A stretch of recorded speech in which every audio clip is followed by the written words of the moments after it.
আপনারা তো পুলি অনেক রকমভাবেই খেয়েছেন, কিন্তু আমি যেভাবে আজ পুলি বানাবো সেটা কিন্তু অনেকটাই ইউনিক।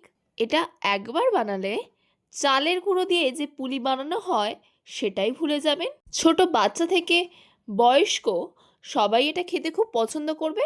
এত নরম হয় এটা, দাঁতের ব্যবহার তো বলতে গেলে করতেই হবে না। আপনাদের চলুন একটু কেটে দেখাই, দেখুন কতটা সফট হয়েছে।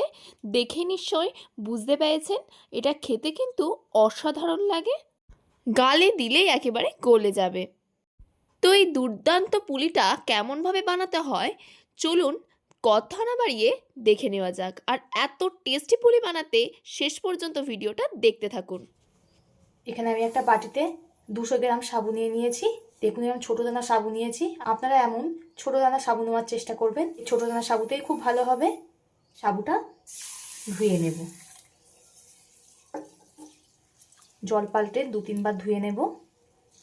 সাবুটা জল পাল্টিয়ে 2-3 বার ধুয়ে নিয়েছি। উষ্ণ গরম দুধ দিয়ে দিলাম সাবুতে, উষ্ণ গরম দুধ দিয়ে দিয়েছি। এবার 10 মিনিট মতো রেখে দেবো সাবুটাকে ভেজার জন্য। একটা ঢাকা দিয়ে রেখে দেবো 10 মিনিটের জন্য।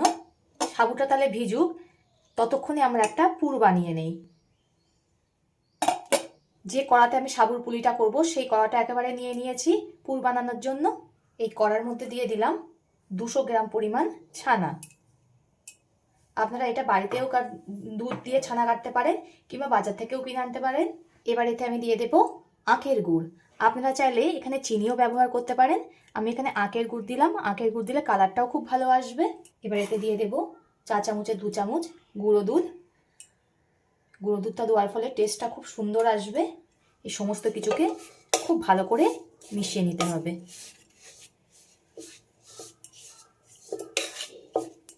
এতে অল্প করে দুধ দিয়ে দেব, সুন্দর একটা পেস্ট বানিয়ে নেব। আপনারা চাইলে এখানে জলও ব্যবহার করতে পারেন। এইভাবে বাড়িতে যদি আপনারা সন্দেশ বানাতে পারেন, দোকান থেকে আর সন্দেশ কেনার কোনো দরকার নেই। এই সন্দেশটা এত সুন্দর হবে। আমার সব কিছু মেশানো কমপ্লিট হয়ে গেছে। আমি গ্যাস অন করে কড়াটা বসিয়ে দিয়েছি। এই ছানার মধ্যে যে এক্সট্রা জলটা আছে সেটা শুকিয়ে নেব। দেখুন সন্দেশ আমার পুরো কমপ্লিট হয়ে গেছে। ছানাতে এক্সট্রা জল ছিল সেটা পুরো শুকিয়ে গেছে। এবার এটাকে আমি নামিয়ে নেব। সাবুটা 10 মিনিট মতো ঢাকা দিয়ে রেখে দিয়েছিলাম। সাবুটা অনেকটাই ভিজে গেছে। এখানে আমি একটা মিক্সচার জার নিয়ে নিয়েছি। এবার সাবুটা সব মিক্সচার জারের মধ্যে দিয়ে দেব।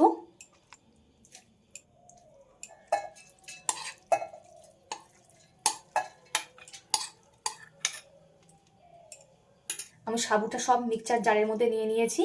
এতে দিয়ে দেব অল্প করে লবণ। এবার অল্প করে পেস্ট করে নেব। আমি একটু হালকা করে পেস্ট করে নিয়েছি। এই পেস্টটা এবার এই বোলের মধ্যে নিয়ে নেব।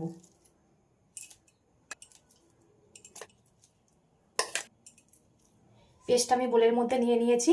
এবার হাতে একটু ঘি নিয়ে নিলাম। ঘিটা ভালো করে মাখিয়ে নিতে হবে। যেমনভাবে আটা ময়দা মাখে তেমনভাবে একটু খুব ভালো করে মেখে নিতে হবে। খুব ভালো করে মেখে আমি একটা ডো তৈরি করে নিয়েছি। এখানে আমি হাতে একটু তেল মেখে নিয়েছি। তেল মাখিয়ে নিলে হাতে আর জড়াবে না। এবার আমি পুলির আকারে শেপ দিচ্ছি। আপনারা যেমন খুশি শেপ দিতে পারেন। বাটি মতো করে যে সন্দেশটা আমি করে রেখেছিলাম সেটা এর মধ্যে দিয়ে দিলাম।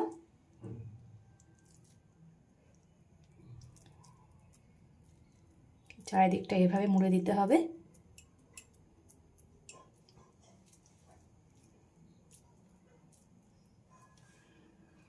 দেখুন কত সুন্দর পুলির মতো হয়ে গেছে। এই আমি প্লেটের মধ্যে রেখে দেব।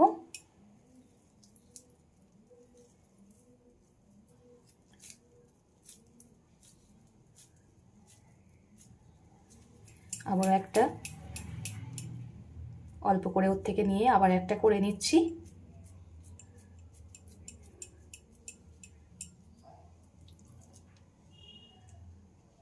আপনারা যদি এই পুলি একবার খান অন্য পুলির কথা ভুলে যাবেন। এত দারুণ লাগে খেতে, আর কম খরচেও হয়ে যায়। হালকা হাতে ঠিক এইভাবে চাপ দিলে হয়ে যাবে। এইভাবেই সব পুলিগুলো শেপ দিয়ে নেব। আমার সব পুলিগুলো শেপ দেওয়া হয়ে গেছে। দেখুন কত সুন্দর লাগছে। এদিকে আমি একটা কড়া গরম হতে বসিয়ে দিয়েছি। এতে দিয়ে দেব 1 লিটার গরুর দুধ। আপনারা চাইলে যে কোনো প্যাকেটজাত দুধ ব্যবহার করতে পারেন। আমি এখানে গরুর দুধ দিয়ে দিলাম। দুধটাকে এবার খুব ঘন করে জাল দিয়ে নেব। দুধটা হালকা গরম হয়েছে, এতে দিয়ে দেব 4 চামচের 2 চামচ গুঁড়ো দুধ। গুঁড়ো দুধটা দিলে টেস্টটা খুব সুন্দর আসবে, ওই জন্য আমি গুঁড়ো দুধটা দিয়ে দেব। 2 চামচ দিয়ে দিলাম। গুঁড়ো দুধটা হালকা গরম হলে তবেই দিতে হবে।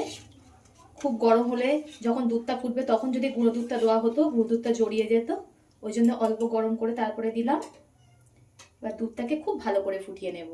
দুধটা মাঝে মধ্যে নাড়তে হবে, এত তলা লেগে যেতে পারে, কিছুক্ষণ পর পর নেড়ে দিতে হবে। দুধটা ফুটছে, এই সময় একটা ছোট এলাচকে মাঝখান থেকে ফাটিয়ে দিয়ে দিলাম সুন্দর একটা ফ্লেভারের জন্য, আর একটা তেজপাতাকে মাঝখান থেকে ফাটিয়ে দিয়ে দিলাম। আর 100 গ্রাম লাল বাতাসা নিয়েছি, সেটাকেও দিয়ে দেব। আমি এখানে চিনি ব্যবহার করছি না, লাল বাতাসা ব্যবহার করছি।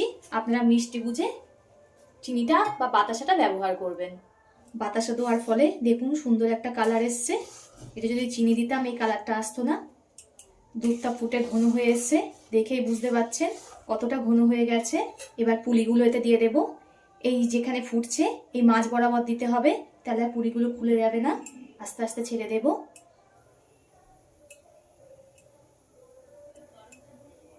পুলিগুলো দিয়ে দেব। 1-2 মিনিট মতো পুলিটাকে ফুটতে দিয়ে তবেই হালকা হাতে নেড়ে দেব। পুলিটা দুধের সঙ্গে খুব ভালো করে ফুটিয়ে নেব। যখন দেখবেন সব পুলিগুলো ভেসে উঠেছে তখন বুঝতে হবে যে আমার হয়ে গেছে, পুলিগুলো পারফেক্টলি সিদ্ধ হয়ে গেছে। আপনারা এইভাবে একবার ট্রাই করে দেখবেন, অসাধারণ লাগে খেতে। একবার ট্রাই করলেই বুঝতে পারবেন কতটা না দারুণ লাগে। ভিডিওটা ভালো লাগলে লাইক ও শেয়ার করে দেবেন এবং কমেন্ট করে জানাবেন আপনাদের মতামত। পরবর্তী ভিডিওতে আপনাদের সঙ্গে আবার দেখা হবে।